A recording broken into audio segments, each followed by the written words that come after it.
বন্ধুরা, দেখো কত বড় বড় রসমালাই।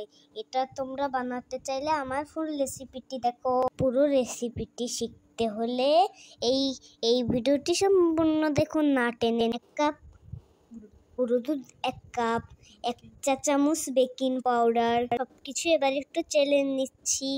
হয়ে গেলে দিয়ে দেব 1 চামচ ঘি। ঘির সাথে এইগুলোকে এবার একটু মিশিয়ে নিব। এবার একটা ডিম ভেঙে নিচ্ছি। এবার অল্প অল্প করে ডিম দেবো আর এটাকে একটু ভালো মতন মাখিয়ে নিব। একবারে আমরা কিন্তু দিচ্ছি না, আমরা একটু 2 বারে দেব। আমার পুরো ডিমটি লেগে গিয়েছে। সুন্দর করে মাখিয়ে নিব। ঠিক দেখুন ডোটা ঠিক এরকম ভাবে করতে হবে। এবার এটাকে 5 মিনিটের জন্য রেস্টে রেখে দিচ্ছি। এবার আমি হাতটাকে ভালোভাবে ধুয়ে হাতে একটু ঘি মাখিয়ে নিয়েছিলাম। এবার হচ্ছে একটু একটু করে নিয়ে মিষ্টির শেপ দেবো। এটা কিন্তু খুবই আস্তে আস্তে করতে হবে, জোরে প্রেসার দেওয়া যাবে না, কিন্তু তাহলে কিন্তু পারফেক্ট মিষ্টি পারবে না বানাতে। দেখো বন্ধুরা, আমার সব মিষ্টি হয়ে গেছে। এখন আমি 700 গ্রাম দুধ নিয়েছি, এর ভিতরে 2.5 কাপ পানি দিয়ে দিচ্ছি বন্ধুরা। আর এটাকে একটু জাল দিয়ে নিচ্ছি। ওর দিকে আমি একটু ক্যারামেল তৈরি করে নিচ্ছি বন্ধুরা। প্রথমে 1 কাপ চিনি দিল, চামচ পানি দিয়ে দিচ্ছি বন্ধুরা।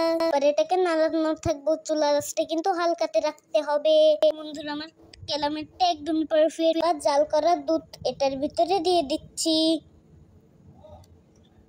সুন্দর একটি কালার আসবে বন্ধুরা। দুধে বরফ চলে আসলে পাকিয়ে রাখা মিষ্টিগুলো এর ভিতরে ঢেকে দিতে হবে। সবগুলো মিষ্টি ঢাকা হয়ে গেছে। তাপটা হাই হিটে থাকতে হবে। এখন একটু ঢেকে দিচ্ছি। যখন দুধে বরফ উঠবে তখন ঢাকনাটা উঠিয়ে আবার ঢেকে দিতে হবে। কমভাবে 20 থেকে 25 মিনিট কুক করতে হবে। এই সময় চুলার পাশ থেকে সরা যাবে না, তাহলে কিন্তু দুধটা পড়ে রান্নাঘর নষ্ট হয়ে যাবে। সাইড যদি তোমরা ছোট করতে চাও তাহলে 15 মিনিটে কিন্তু হয়ে যাবে মিষ্টিগুলো একেবারে পারফেক্ট। তো এবার কিন্তু আমরা এটাকে উঠিয়ে নেব মিষ্টিগুলো। সবগুলো মিষ্টি উঠিয়ে এই দুধটাকে একটু ঘন করে নিচ্ছি। এখানে টেবিল চামচ গুঁড়া দুধ দিচ্ছি, তার ফলে এটা ভালোভাবে হয়ে যাবে, ঘন হয়ে যাবে রসটা।